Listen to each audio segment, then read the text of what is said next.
Hello dear students, welcome to your SST class, and as you all know, we have already finished with the explanation part of chapter number 3 civics, that is types of government. So today we are just starting with the reading part, and I will tell you the important questions that can be framed from each paragraph, so you need to just mark and underline them. So just open your books on page number 218 and we'll start with the first paragraph. Okay, so we'll be starting with the meaning of government. What is government? You all know now what is government. So let's see. A government is a group of people that manages the country. So it is nothing but a group of people who we have elected through elections and then they run the country. It is a body of people that frames policies and exercises control through various organizations and laws. Please underline till here. So till here you have the definition or meaning of government. So it is a body of people, it involves people, a handful of people. Those people frame laws and make rules for the smooth functioning or running of our country. So it is a key to the growth and development of a nation, and for every nation, government is very necessary. There should be somebody who has authority or power to rule the country. Otherwise, there will be all chaos. We need law and order to live peacefully. So that is why government is very essential. The government takes important decisions and perform different functions. So we all know the various functions of government, if you remember. So we will be revising all these functions again. A government is a leader, the chosen one that makes policies for the welfare of the whole society. So a government is a chosen one. It is not just like we have in USA or in Great Britain, but we have the right to vote, and we have chosen our government through elections by the process of voting. So they do not just take into consideration their private interest, but then they frame rules taking into consideration the welfare of the society as a whole. The government also makes certain rules to manage the country. It looks, so now these are the functions. It looks after our health, please underline, education. It provides educational facilities to all, be it universities, be it colleges, be it schools. And then basic needs like water, electricity, and it also maintains law and order in the country through various police departments that we have. The government plays a very important role in our lives. The functions of the governments are as follows. So just keep on reading these functions. It is very important question. Number 1, it undertakes social welfare programs to remove poverty, unemployment, discrimination and illiteracy. Poverty, we all know those who are poor, so it makes amendments or laws for that. Unemployment, those who don't have job, so it tries to provide employment. Then discrimination, it makes laws and takes into consideration that no one is discriminated on the basis of caste, color, creed, religion or region. So it takes into consideration the right to equality and frames rules accordingly. And then illiteracy. What is illiteracy? Educational facilities. It tries to provide basic education to the children. If you have heard that children below 14 years, they have full right of education, and it makes policies and laws to provide free education to the students below 14 years, those who are not able to go to schools. So that is removing of illiteracy, means providing them educational facilities. It maintains law and order with the help of the police. It maintains peaceful relations with neighboring countries. So it tries to reconcile if there is a matter of dispute or terrorism, as we are facing the situation of war between India and China. So it tries to pacify the relations with the neighboring countries. It protects the international borders with the help of armed forces. Any other foreign attack from outside country, our neighboring country, so it tries to control it. It organizes relief work and gives help by giving food, shelter and health services even during natural calamity. Natural calamity like floods we have, like earthquakes, like drought. Drought क्या होता है? सूखा, जब बारिश न हो. So in these situations, the government tries to provide its relief features. It helps those people in the areas where the people have been a victim of these natural calamities.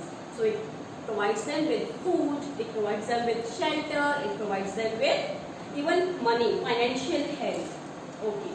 And it also takes care of the health of those people if they are injured during an earthquake or in the flood if they are injured. So it also gives them medical facilities. It builds and maintains roads, sewerage disposable system, hospitals, schools, museums even, public toilets, parks and other public amenities. Just imagine if these facilities have not been provided to us citizens, to our villagers, how the life could have been. So it also functions on these grounds. It arranges for electricity, cooking gas, drinking water as well as water for irrigation. So it also supplies these facilities, especially for the farmers, the irrigation facilities, subsidies on seeds, fertilizers, and then subsidies on cooking gas. Even you might have heard. So all these facilities are again looked into by a government. It provides services such as postal services, post office, transport, means of transport, airways, road transport, private public buses are there, so trains are there, then as well as means of communication, the internet facilities, BSNL, what is it? Government communications. It builds and runs hospitals, schools and other offices and agencies free of cost or by charging a nominal amount. Nominal amount means a normal amount is being charged in these government offices. Okay, so this was something about the functions of government. After this, we have also studied about the levels of government. How many levels? 3 levels of government. So let's look into that. So all these functions you need to learn. I can ask you to write any 5 functions. For 5 marks it can be asked in your exam. So you need to learn 5 to 7 functions in all. Okay, levels of government. India is a big country, we all know that.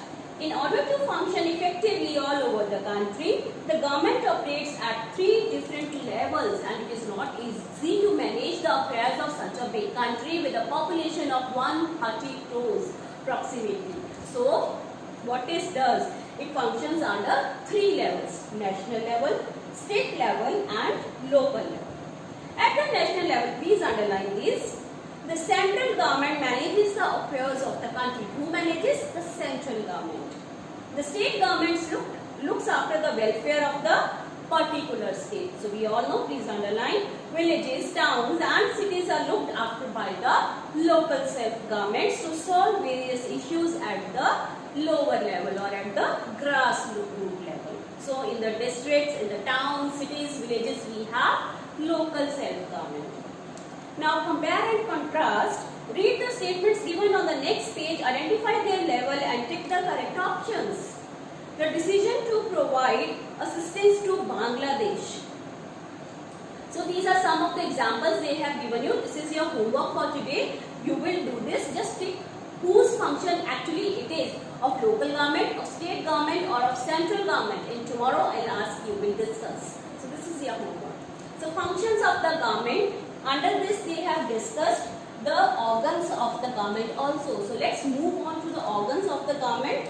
Okay, one of the most important functions of the government is to make laws and the people have to abide by those rules and regulations. We can't just do whatever we want. So we have to follow certain rules and regulations that have been made by the government. The functions of the government are carried out by its 3 organs. Now, how are these functions carried out? Be it electricity supply, water, drainage system, sewerage system, or be it the constructions of hospitals, schools, dispensaries, or maintaining the external affairs. So all these are just conducted in a peaceful manner under 3 organs. So let's study about them. Number 1, please underline the legislature, which is the law-making organ, the executive, which implements these laws, and the judiciary, which sees to it that these laws are carried out along with resolving disputes. So these are the 3 organs. Number 1, law-making body, which makes the laws. Second, executive, which sees that the laws are being implemented. ये नहीं है कि सरकार ने कानून बना दिया और बात खत्म. सो द वेरियस ऑर्गन सी कि जो सरकार ने कानून बनाया है तो क्या उसको हम कैरी कर रहे हैं, क्या वो उसके अकॉर्डिंग काम हो रहा है. अगर supposing our government has given the order, the legislature has passed a law that there should be construction of roads in this particular area, so that government of that state will look and will see that the roads are actually being constructed in the area. So the execution of the laws is also very, very important. Then lastly we have the judiciary, which sees that all the laws are being carried out in a peaceful manner without any dispute. So in our country, laws for the whole country are made by the parliament. Since we have parliamentary form of government, so who makes rules for us? It is just the parliament, which is a legislative body. Please underline parliament, which is a legislative body that passes, amends and repeals law. So it is the only place where the laws are being made. बनते हैं वहाँ पे, फिर उसमें amendments भी की जाती हैं. अमेंडमेंट्स मीन्स चेंजेस भी हो सकते हैं. आज हो सकता है एक लॉ बन गया, बट वो अगर दूसरी गवर्नमेंट को पसंद नहीं आया, स्टेट गवर्नमेंट को, so there can be changes in that until it is passed in both the houses, the Lok Sabha and the Rajya Sabha. A bill becomes a law only when it is passed with both the houses. So this will be starting in higher classes. So you just remember that parliament is a legislative body, and at the central level, it is at the central level. Okay, till here you need to underline. Then something about the state legislative bodies make laws for particular states. Then we have the state legislative assemblies or the bodies that make laws for their particular state. So they know better about their state, what type of amenities or facilities are required by their people. So they will frame laws for their particular state. Although the report has to be submitted to the central government. Okay.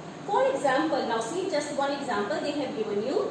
You must have heard elders in the family discussing that it is now mandatory, means compulsory, to have a pollution certificate for the vehicles in Delhi. Those caught without a valid pollution under control certificate will have to pay a fine of ₹1,000.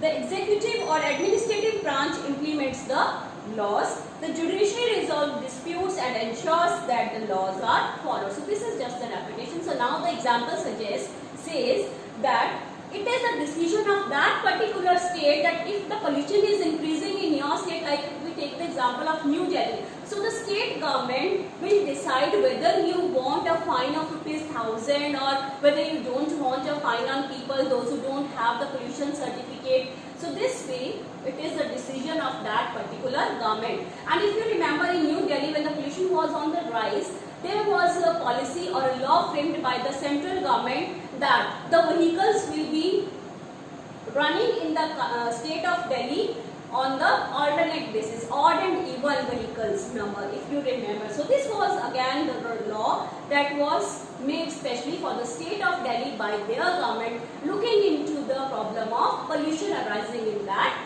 particular state. So this was something about the three organs, that is legislative, executive and the judiciary. Now we have also discussed the types of government, if you remember. Basically we have discussed the three types of government. So let's recall those, let's study about them. Monarchy, first of all, please underline, it is the oldest and in the past was the most common form of government. So if a question arises which is the oldest form of government, so what will be your answer? The oldest form of government is monarchy, because when there was British rule in country, so we had this monarchical form of government. A monarch, now who is monarch? You will ask me. So please underline, a monarch is the king or the queen who is all powerful. So he is the most powerful person who has all the power. So he is called a monarch. The king or the queen that holds the crown is a monarch.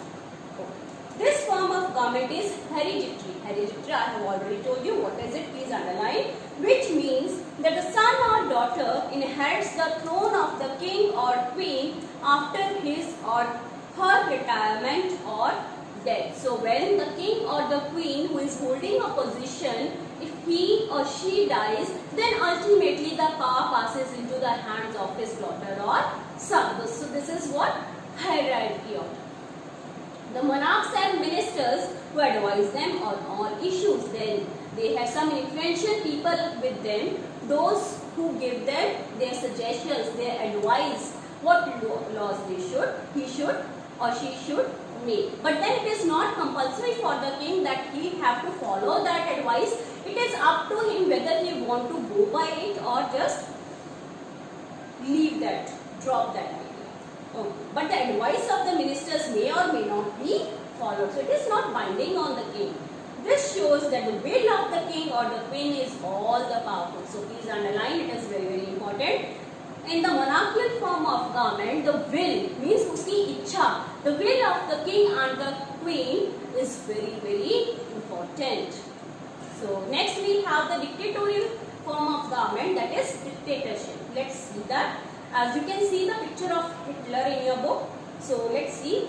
All decision making powers lie in the hands of one individual or small group of powerful people, and this form of government is called dictatorship. So what is there? The powers are in the hands of only one influential person who is very, very powerful, and he can also have some influential people or a small group of people along with him to assist him, to help him.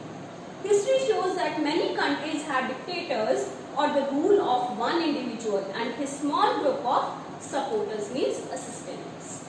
The most common example of a dictator is Adolf Hitler. Please underline. So the most common example is Adolf Hitler of Germany, if you have heard the name. So in Germany we had a dictatorship form of government. Okay. Something about the other two forms. How the power is divided between the central and the state government. So it is unitary and federal form of government. So let's underline. Unitary form of government is the one where there is only one government for the whole of the country. So the power is not divided between the center and the state, but there is only one government who controls the whole country. Please underline the examples. Great Britain and China is one such example. Whereas as compared to the unitary form of government, we in India have a federal form of government. So if I ask you what type of government is there in India, so you will say federal form of government, in which the powers are divided between the state government and the central government. Okay. And they do not interfere in each other's matter, they just frame rules according to their area that has been given to them. In federal form, please underline, the power is distributed between the center and the state government, for example, India and USA. So this is a small question. You can even be asked a difference between a unitary form of government and federal form of government, and I have also given you one clip in my video if you remember. So 3 to 4 differences has been discussed over there also. Okay. Coming to the most important form of government that we practice and in most of the countries, that is democratic form of government. Democracy is the most popular form of government today. It is the most popular as a supreme power lies with the common people, we people, who cast votes to elect their representatives of their choice through elections. So till here you need to underline. This is the meaning of democracy. What is democracy? Is a government where the ultimate power is in the hands of the common people, and we people only elect our representatives who make laws for us, and we elect them through the process of elections. We cast our votes during election and then we elect our representatives. So this is something about democracy. We will be doing the definition on the next page, but before that you have 2 multiple choice questions. So let's do that. Which of these is the oldest form of government? Is it democracy? Is it dictatorship or monarchy? So it is the oldest. It is option number B, that is monarchy. Okay. Which form of government is the most popular today now? It is democracy, monarchy or dictatorship, and the most popular that we follow today is democratic form of government. So you have option number A as democracy. So let's democracy. So that's all for today. I will be dealing with this 3 forms and types of government only. So after that the democracy is further divided into various categories that we will take up in the next video. Okay, the person who gets a maximum number of votes is the winner. So after we cast a vote, what is there? Counting of the votes, and the person who gets a maximum vote, he becomes a winner and he forms a government. Like this, many leaders are chosen through elections. Then they become the decision makers who runs the country. Abraham Lincoln defined democracy. Please underline, very important. The democracy is a government of the people, by the people and for the people. I have already discussed. हमारे लिए है, हमारे द्वारा है और हमने ही इसको बनाया है. In other words, it is our government. हमारी ही सरकार है. As it comprises people of our choice, we have elected them. The government has come to power because we voted for the leaders, and now they will work for the common people. So they will work for none other but for us all. Okay, for the people. The democratic government makes the common man all powerful because if the representatives don't work, then they choose someone else in the next election. You all know that. So a democratic government makes the common man. The power is ultimately indirectly in our hands only, because after every 5 years, fresh elections are held, and if you are not satisfied with the functions, with the duty of that particular person, then we can even remove our government in the next election. So the power lies in our own hands. So the government, the party that is ruling, it also has a fear that it can be removed from the power, from the authority in the next elections. So they just try to work for the welfare of our people. So this is something about democratic government. Then you have types of government, that is democracy is of 2 types, direct and indirect. And indirect, which is further divided into parliamentary and presidential. And one small topic with that, universal franchise. So we will take up in the next video. And for today, your homework is to read till here whatever we have done. And if you have doubts, you can ask me through my WhatsApp message, and I hope you will read and just be punctual in completing your notebooks. Whatever PDF files I have sent you of question answers that we have already covered the chapters, so please do it in your notebook. That's all for today. Stay safe, stay home.